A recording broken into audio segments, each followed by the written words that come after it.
సరే, ఈరోజు మనం ఒక మహాపురాణ గాథలోకి వెళ్దాం. న్యాయం, ఆగ్రహం, అధికారం వీటన్నింటికీ ఒక మూల్యముంటుందని చెప్పే కథ. ఇది పరశురాముడి కథ. ఈ మాట గురించి ఒక్కసారి ఆలోచించండి. శాంతి విషంగా మారే సమయం వస్తుందట.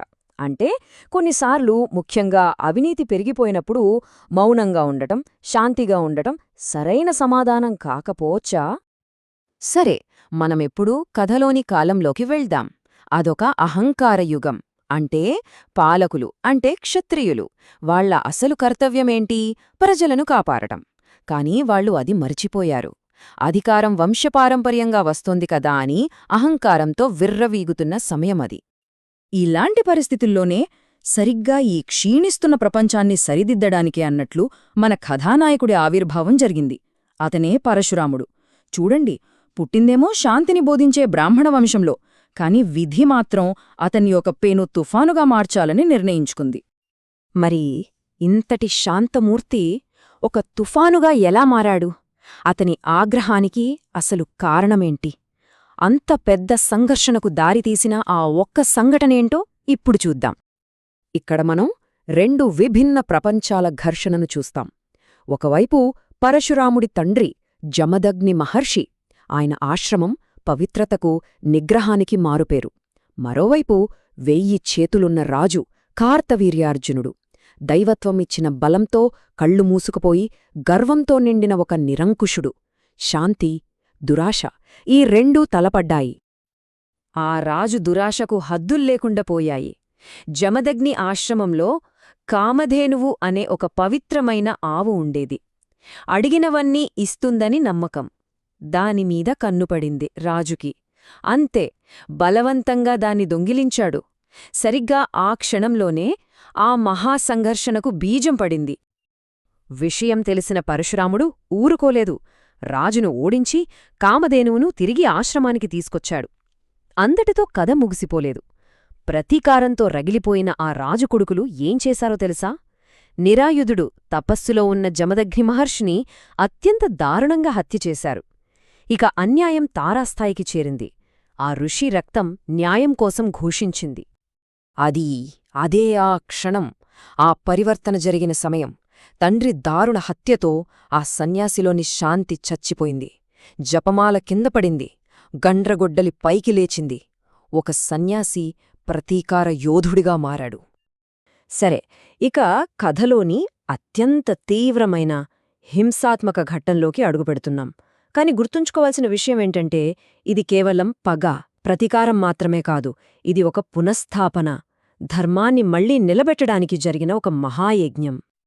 ఆ యజ్ఞం ఎంత పెద్దదో తెలుసుకోవాలంటే ఈ ఒక్క సంఖ్య చాలు. 21 సార్లు. అవును, 21 సార్లు భూమిమీద ఉన్న అధర్మపరులైన, అవినీతిపరులైన క్షత్రియరాజులందర్నీ లేకుండా చేశాడు. అదొక సంపూర్ణ ప్రక్షాళన.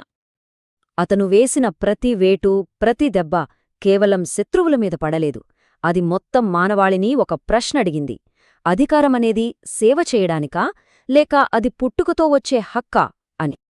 దానితోపాటే మరో ప్రశ్న కూడా. ఒకరి కర్తవ్యం వాళ్ల వారసులకు హక్కుగా ఎప్పుడు మారింది? రాజుకొడుకు రాజవ్వాలి, కాని రాజు కర్తవ్యాన్ని మాత్రం పాటించక్కర్లేదా అని నిలదీసింది. అంటే ఇక్కడ అర్థం చేసుకోవాల్సిందేంటంటే, అతని లక్ష్యం కేవలం మనుష్యులు కాదు, వాళ్లు వేసుకున్న కవచాల వెనక దాక్కున్న అహంకారం, ధర్మాన్ని మరిచిన ఆ అధికార వ్యవస్థే అతని టార్గెట్. మంచిది, తుఫాను వచ్చింది, విధ్వంసం జరిగింది, అంతా అయిపోయింది.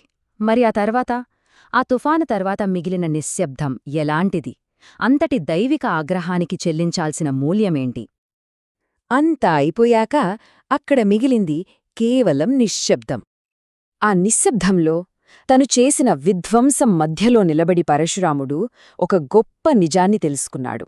అదేంటంటే, ధర్మాన్ని కేవలం చావులతో, సంహారంతో నిలబెట్టలేము. అది సాధ్యం కాదు. ఆ క్షణమే నిర్ణయించుకున్నాడు.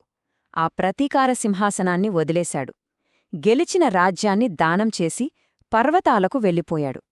పశ్చాత్తాపంతో మళ్లీ తపస్సు మార్గాన్ని ఎంచుకున్నాడు. యోధుడు మళ్లీ సన్యాసి అయ్యాడు.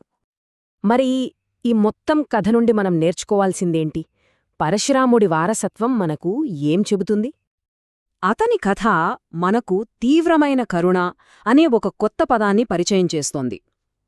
అంటే కొన్నిసార్లు ధర్మాన్ని కాపాడటానికి, మంచిని నిలబెట్టడానికి కరుణ కూడా చాలా కఠినంగా, తీవ్రంగా ఉండాల్సి వస్తుంది. మెత్తగా ఉంటే సరిపోదు. సో ఆ గండ్రగొడ్డలి దేనికి చిహ్నం?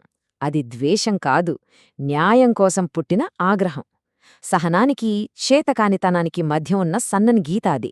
అన్నిటికన్నా ముఖ్యంగా అన్యాయం చేసేవాళ్లకి, హింసను ప్రేరేపించేవాళ్లకి అది ఒక హెచ్చరిక. పురాణాలేం చెప్తాయంటే పరశురాముడు చిరంజీవి. ఆయన చనిపోలేదు. ఇప్పటికీ ఎక్కడో అడవుల్లో, పర్వతాల్లో తిరుగుతూనే ఉన్నాడట, సరైన సమయం కోసం వేచిచూస్తూ. మరి ఈ కథ మనందర్నీ ఒక ప్రశ్నతో వదిలివెళ్తుంది. ఈ ప్రపంచం మళ్లీ తన ధర్మాన్ని, కర్తవ్యాన్ని పూర్తిగా మరచిపోతే అప్పుడేమవుతుంది?